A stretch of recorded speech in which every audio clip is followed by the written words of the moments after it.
자동차 세시 정비 실습 10주차 3강 수업을 담당할 고은국 교수입니다. 목차는 첫 번째 교과목 학습 개요, 두 번째 교과목 주요 학습 목표, 세 번째 교과목 주요 학습 내용 순으로 학습하도록 하겠습니다. 자, 첫 번째는 교과목 학습 개요입니다. 이거는 앞에서도 했기 때문에요. 우리 학생 여러분들께서 한 번씩 읽어보시길 바라겠습니다. 자, 오늘 배울 내용은 지난주에 지난 차시죠. 드라이브 라인, 종감속 기어와 차등 기어 장치 및 바퀴에 대해 설명할 수 있다까지 했는데요. 종감속 장치까지 차등 기어까지 나갔는데요. 그 뒤에서 차축하고 오늘은 바퀴에 대해서 설명을 하겠습니다.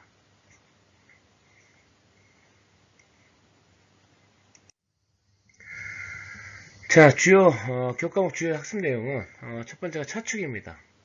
차축은 우리가 여기에 차축은 바퀴를 통하여 차량의 중량을 지지하는 축이다.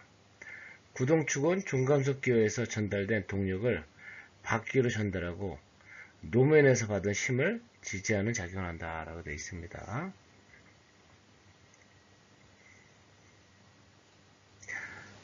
이 그림을 잘 보시기 바랍니다. 동력이 어떻게 전달되는지를 잘 보셔야 됩니다. 여기 이쪽에 엔진이 이렇게 있겠죠. 여기가 엔진이 지금 엔진을 드러낸 상태입니다. 그다음에 여기 변속기 이렇게 있습니다. 그래서 이렇게 되어 있는 거예요. 지난 차시에 배운 드라이브 라인이겠죠.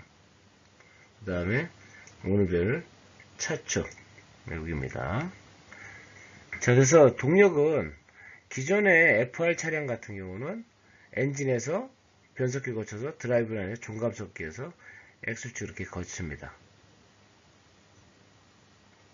근데 오늘 좀 다음 차시에 배우겠지만 4륜 구동 같은 경우는 똑같이 가다가 여기 한번 이쪽에 차동장치 또 동력 입출 장치가 또 있습니다. 그래서 여기서 앞바퀴에도 구동이 되게끔 되어 있습니다.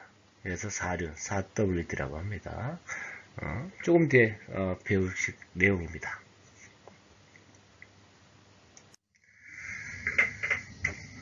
CV 자지음 설치한 구동축과 조약 너클, 차축 허브 베어링 등으로 구성되어 있다. 동력 전달은 FF 구동 방식은 트랜스 엑셀에서 직접 앞차축으로 보내지며 4WD는 에서는 트랜스퍼 케이스 앞 추진축, 앞 종감속 기어를 통하여 양 끝에 CV 자재 설치된 앞차축과 차축 허브를 거쳐 앞바퀴로 보내지게 되어 있습니다. 여기 있는 게 지난 차시에 배운 CV 자지음입니다. 네, 자지음 이렇게 되어 있습니다. 그래서 이쪽이 이제 변속기 방향, 이쪽 변속기고요. 여기 써져 있죠. 변속기 방향. 그 다음에 이쪽 휠 방향이라고 이거는 바퀴라고 보시면 되죠. 바퀴 타이어 있는 쪽에 이렇게 되어 있습니다. 자, 4륜 구동의 장점이 있습니다. 4륜 구동 장치의 장점. 4바퀴를 구동하는 차량이죠. 뭐 어떤 것이 있는지 한번 보겠습니다. 1번, 비포장 도로와 같은 험로, 경사가 아주 급한 도로 및 노면이 미끄러운 도로를 주행할 때 성능이 뛰어나다. 자, 비포장 도로 같은 경우는 아무래도 2바퀴를 구동하는 것보다는 4바퀴를 하면 접지, 닿는 구동력 전달하는 것이 많겠죠. 그렇기 때문에 그런 거라든가 아니면 오르막길, 경사가 아주 심한 것 이런 데 같은 경우는 2바퀴로만 돌면 미끄러질 수가 있습니다. 오르막길 같아 보면 왜 차가 못 올라가는 경우 있죠. 시골의 비포장 도로 같은 거, 산길 같은 데 올라갈 때 2바퀴만 전륜 같은 경우는 앞바퀴 2개만 돌리면 못 올라가는 경우가 있습니다. 그래서 이 4륜을 4바퀴를 누게 되면 동력을 다 전달하면 미끄러지지 않고 원활하게 올라갈 수 있는 기능입니다. 그 다음에 부드러운 출발, 가속 성능 및 고속 주행 시 직진 안정성이 향상이 됩니다. 이런 것들이 있죠. 그 다음에 코너를 빠져나오면 엑셀을 밟을 때도 어느 한 바퀴에 힘이 몰리지 않아 안정적으로 주행할 수 있다. 이렇게 되어 있습니다.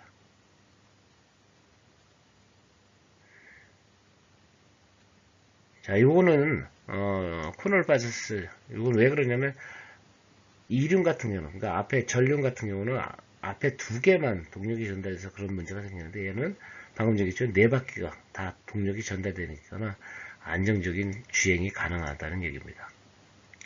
그 다음에 가장 큰 특징이 이거겠죠. 빗길, 눈길, 도로 주행 안정성이. 특히 눈길 같은 경우, 눈이 오면 아무래도 승용차 같은 경우는 우리 겨울철에 도로면을 보시면 화물차 같은 경우 조금만 경사져도 못 올라가는 경우가 있죠. 뒷바퀴가 막 헛돌고 이렇게 못 올라가는 경우가 있습니다. 근데 요 4륜구동 같은 경우 그런 확률이 2륜구동보다는 아주 낮죠. 그래서 주행시 안정성이 향상이 됩니다. 이런 장점만 있냐? 이제 단점이 또 있겠죠. 한번 보시겠습니다. 자, 이런 4륜구동의 장점만 있는 것이 아니고 4륜구동은 또 단점도 몇 가지 가지고 있습니다. 가장 대표적인 게 4륜구동 차량 같은 경우는 차량의 중량이 증가하게 됩니다. 아무래도 4륜구동이니까 거기에는 부품수들이 2륜구동보다 더 많이 들어가겠죠. 그러다 보니까 중량이 증가되면 연비가 또 떨어질 겁니다. 왜냐면 중량이 무거우면 그만큼 기름, 연료를 많이 소모하겠죠. 그 다음에 차량의 가격이 비싸고요. 추후에 나중에 수리비가 비싸지는 단점들이 있습니다. 자, 그 다음에 이제 F8 구동 방식의 뒷좌측에 대해서 설명하겠습니다. F8 차량은 아벤준 뒷바퀴 구동 방식 차량입니다. 그래서 이렇게 되어 있고요. 이거는 화물차라고 생각하면 됩니다. 일반적인 화물차. 종감속 기어와 차등 교환 장치를 거쳐 전달된 동력을 뒷바퀴로 전달하며 뒷좌측의 지지 방식에는 자, 세 가지가 전부동식과 반부동식, 4분의 3 부동식이 있습니다. 먼저 전부동식을 보면요, 요거는 아주 중요합니다. 자, 수직 및 수평 하중을 비롯하여 충격, 실외, 가해지는 옆방향의 작용력 등 모두를 하우징이 받고, 자, 이 하우징이 여기서 다 그런 힘들을 여기 하우징에서 다 받습니다. 다.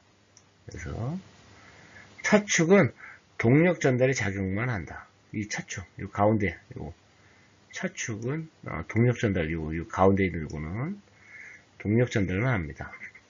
따라서 바퀴를 떼지 않고도 뒷바퀴를 떼낼 수 있다. 여기 여기 고정볼트 이쪽에 끄트머리 고정볼트 풀면 이 축이 바깥으로 이렇게 빠집니다. 이렇게 빠져나올 수가 있습니다. 자, 그다음 반부동식입니다. 반부동식, 여기 있는 반부동식. 내부 구정장치를 풀지 않고는 차축을 빼낼 수가 없다. 내부에 고정볼트가 있는데 그거 풀어야 된다는 얘기죠. 반부동식은 차량 하중의 2분의 1, 반이니까 딱 절반을 지지해 줍니다. 자, 그다음 4분의 3 부동식입니다. 차축을 그냥 떼어낼 수, 이것도 마찬가지 차축을 고정 볼트가 여기 있어서 안에가 있기 때문에 그냥 바로 빠지지가 않습니다. 그 다음에 아까 조금 전에 있는 2분의 1 부분이 똑같이 이거 4분의 3이니까 뒷차축이 차량의 3분의 1을 지지한다. 이렇게 되어 있습니다. 그래서 이 세 가지를 좀 알아두시기 바랍니다.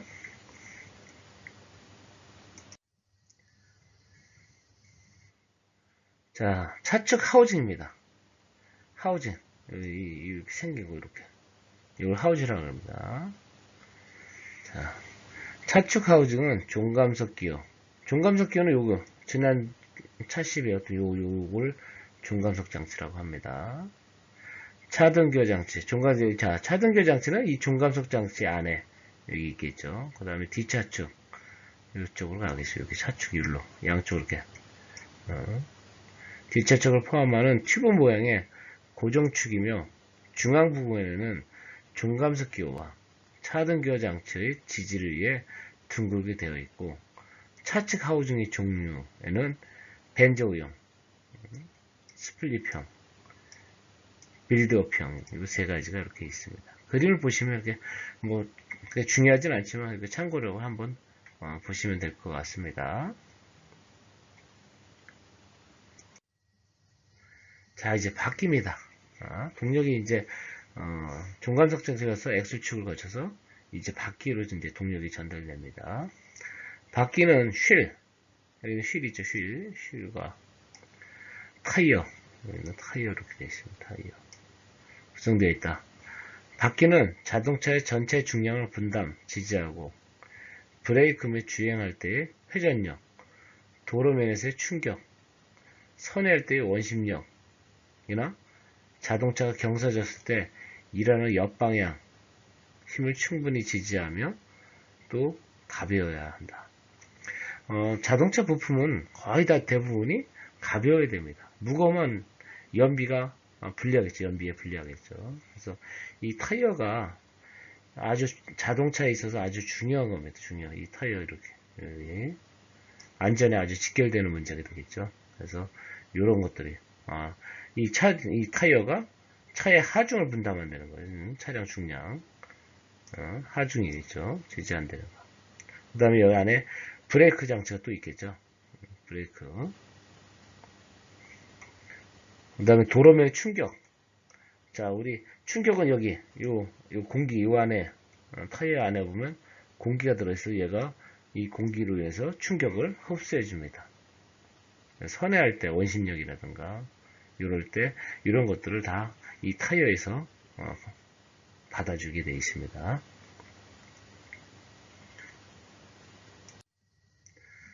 자, 휠의 종류가 있습니다. 휠의 종류는 휠은 타이어를 지지하는 부분과 휠을 허브에 지지하는 부분으로 되어 있으며 타이어는 림 베이스에 끼워져 있다 했습니다.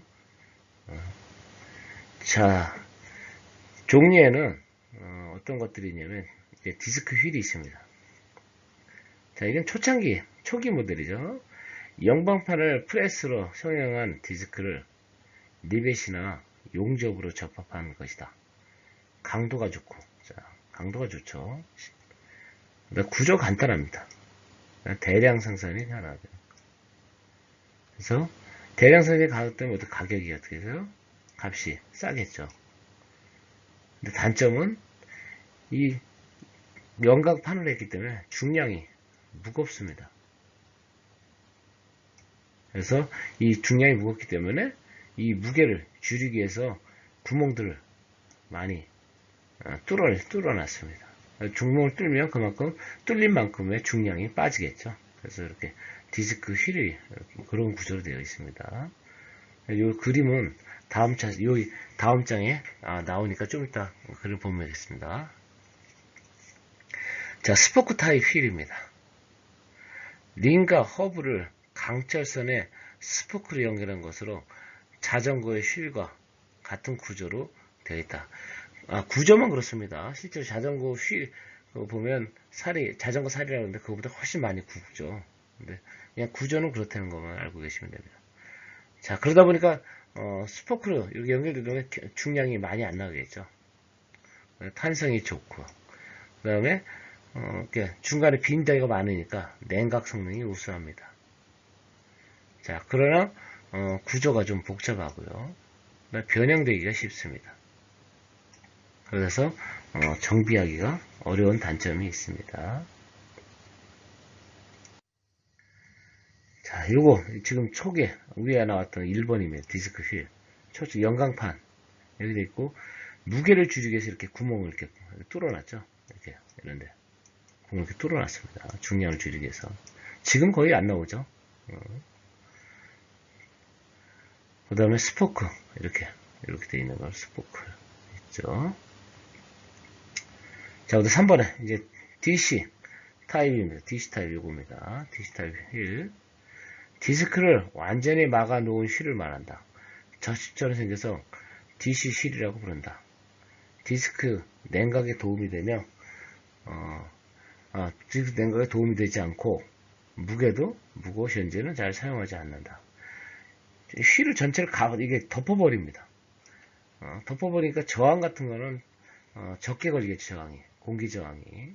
근데 문제는 덮어주니까 공기저항은 적게 걸리는데 이 공기가 순환이 안 되니까 브레이크 같은 게 어떻게 돼요?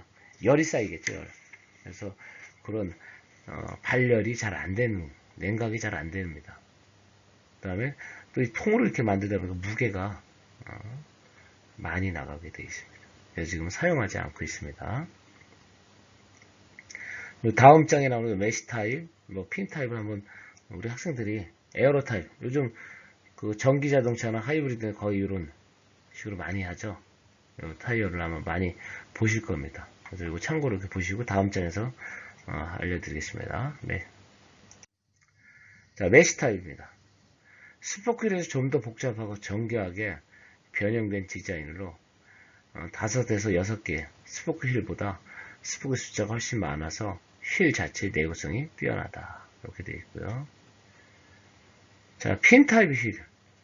핀 타입은 스포크 타입보다 가느다란 스포크를 가지고 있으며 개수가 약간 더 추가된 형태로, 즉 얘보다 더 많으니까 굵기는 더 가늘겠죠. 가늘게 되어 있습니다. 가느다란 스포크 형태로 휠 자체 소재나 제작 기법이 완벽하지 않으면 내구성이 문제. 자, 이런 걸 정확히 딱 해야 내구성에 문제가 생기죠. 만약에 오늘 무게가 안 맞든 한쪽으로 치우쳐도 이렇게 되면 내구성에 문제가 생길 수 있겠죠. 그래서 그런 문제가 있습니다. 자, 6번 이제 에어로 타입의 휠입니다. 바람개비 형상을 닮은 디자인을 하고 있는 타입으로 에너지 효율성을 높이기 위한 방법으로 휠에서 발생하는 저항을 줄이기 위해 에어로 타입의 휠을 많이 사용하고 있다. 요즘 많이 이제 사용하고 있습니다.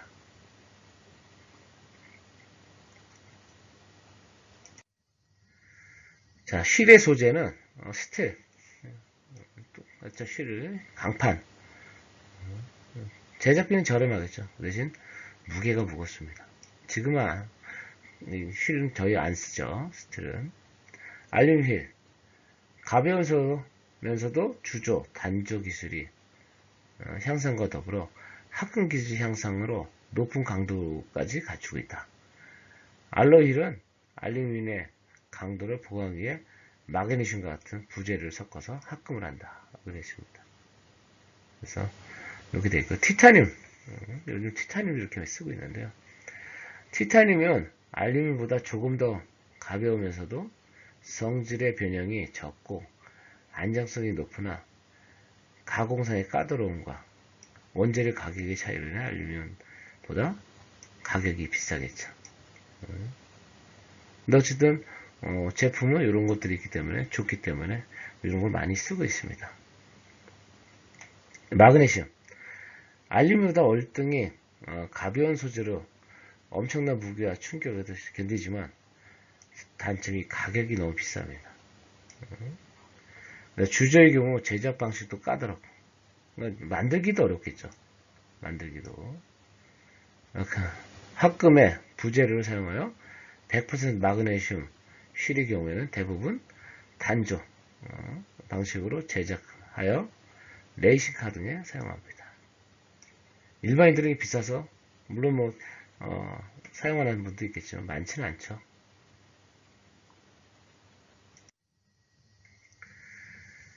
자, 타이어입니다. 타이어는 휠에 림에 끼워져 일체로 회전하며 도로면으로부터 충격을 흡수하고 또는 도로면과 접촉하여 자동차의 구동력이나 제동을 가능하게 한다. 그래서 이 타이어는 우리가 농담으로 사람을 또 신발에 해당하겠죠. 신발. 중요하겠죠. 이 타이어에서 비 올 때 발수라든가 눈길에서 미끄러지지 않는 이런 기능들이 있습니다. 그래서 이 타이어가 그냥 막 만드는 것이 아니고 그런 제동력이라든가 이런 여러 가지 상황들을 발열도 있고요. 그런 것들을 다 확인해서 제작을 하게 되어 있습니다. 자, 사용 압력에 따른 분류 있는데요. 타이어는 사용 공기압에 따라서 고압 타이어가 있고요. 그 다음에 저압 타이어, 그 다음에 초저압 타이어 이렇게 되어 있습니다. 근데 그렇게 중요하진 않고요. 한번 읽어보시면 될 것 같습니다. 자, 그 다음 튜브 유무에 따라서 분류에는 튜브 타이어, 우리 자전거 튜브 생각하면 되면 자전거 안에 타이어 내부에 끼워져 있는 압축 공기를 유지하기 위한 얇은 고무 튜브로서 이거 튜브 이거 여러분들이 어디 가서 볼 수 있냐면 어떤 튜브라고 볼 수 있냐면 해수욕장 가면 튜브 있죠? 그런 게 옛날에 이 타이어 안에 들어가 있었습니다. 해수욕장에 우리가 쓰는 고무 튜브 같은 것들이 그런 자동차에 쓰는 튜브로 들어가 있었습니다. 내열성과 탄력성이 큰 고무로 되어 있으며 타이어 내 외부와의 공기 출입 시 사용되는 스냅인 밸브가 설치되어 있다. 이렇게 되어 있습니다. 근데 지금은 사용하고 있지 않죠. 지금 어떤 걸 사용하면 다음 장에 보겠습니다. 자, 요즘은 튜브리스 타이어입니다. 튜브리스 타이어. 그래서 튜브를 사용하지 않고 공기 노출을 방지하기에 통기성이 낮은 특수 고무를 타이어 안쪽에 입히는데 이너라이너라고 부른다. 그래서 기밀성을 잘 유지합니다. 그 다음에 고무층을 갖고 비드부를 림플렌지에 압착하여 공기가 새나가지 않게 한다. 이렇게 되어 있습니다. 그래서 요즘은 튜브리스 타입입니다. 그래서 이 튜브리스의 장점은 어떤 것이 있는지 한번 보겠습니다. 자, 공기압의 유지가 좋다. 튜브 같은 경우는 타이어가 펑크가 나면 바로 공기압이 빠집니다. 근데 이 튜브리스는 바로 빠지지 않는다는 거. 못등에 찔려도 급속히 공기가 노출되는 게 없다. 예, 천천히 빠집니다. 타이어 내부에 공기가 직접 림에 접촉되고 있기 때문에 주행제 열 발산이 좋다. 발열이 잘 된다는 거죠. 열 발산이 방열이 잘 된다는 거죠. 방열. 자, 튜브 불림 등의 튜브에 고장이 없다. 튜브 같은 경우는 하다 보면 울퉁불퉁, 그러니까 한쪽이 튀어나오는 그런 것들도 있습니다. 근데 그런 것이 없다는 거. 튜브줄이 없으므로 작업성이 향상된다. 이런 것들이 있습니다. 튜브리스 타이어의 단점으로는 타이어 내측 비드부에 흠이 생기면 분리현상이 생기겠죠. 그 다음에 이것도 단점이요. 가장 흔하게 우리가 단점으로는 타이어와 림 조립이 불안정하거나 림 플랜지, 타이어가 닿는 부분에 변형이 있으면 이 사이로 공기 누출이 잘 됩니다. 이게 단점입니다. 형상에 따른 부분은 바이어스 타이어, 한번 이렇게 있다는 거요. 그 다음에 레디얼 타이어입니다. 자, 레디얼 타이어는 지금 우리가 사용하는 게 레디얼입니다. 타이어를 평평함으로써 접지면을 크게 합니다. 그럼 뭐가 좋아지면 슬립성이 슬립이 미끄러지지가 않겠죠. 행방에 대한 강성이 우수하고요. 그러다 보니까 조정성과 안정성이 좋아지겠죠. 그래서 고속 주행용으로 적합해서 승용차에 많이 이용하고 있습니다. 그 다음에 단점은 그러나 타이어의 옆부분에 약한 단점. 그래서 옆부분 같은 거 무시나 찔린다든가 그렇게 하면 이거는 수리가 안 됩니다. 바로 교체를 해야 됩니다.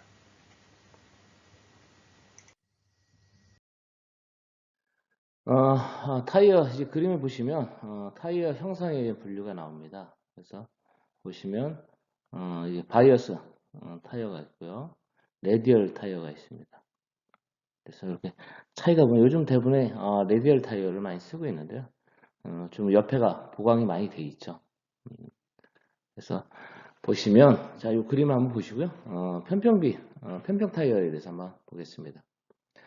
타이어의 단면에 세로 가로 비율을 일반적인 타이어보다 적게 한 것이며, 타이어 단면을 평평하게 하면 접지 면적이, 도로에 닿는 면적을 말하는 거겠죠. 이 닿는 면적이 크게 되어서 옆방향 변형에 대한 강도가 커지기 때문에 정지하거나 출발 및 가속을 할 때 미끄럼 성능이나 선의 성능 등이 향상되겠다. 아무래도 여러분들 보시면 여기 타이어, 특히나 하이브리드나 전기차들 보면, 예전에 여러분 차들 보면 연비를 좋게 하기 위해서 내 차에 타이어를 물른 걸 씁니다. 타이어 물른 걸 쓰는 게 아니라 타이어 폭이 적은 걸 쓰면 다 지면에, 도로에 닿는 면적이 낮기 때문에 연비가 잘 나옵니다.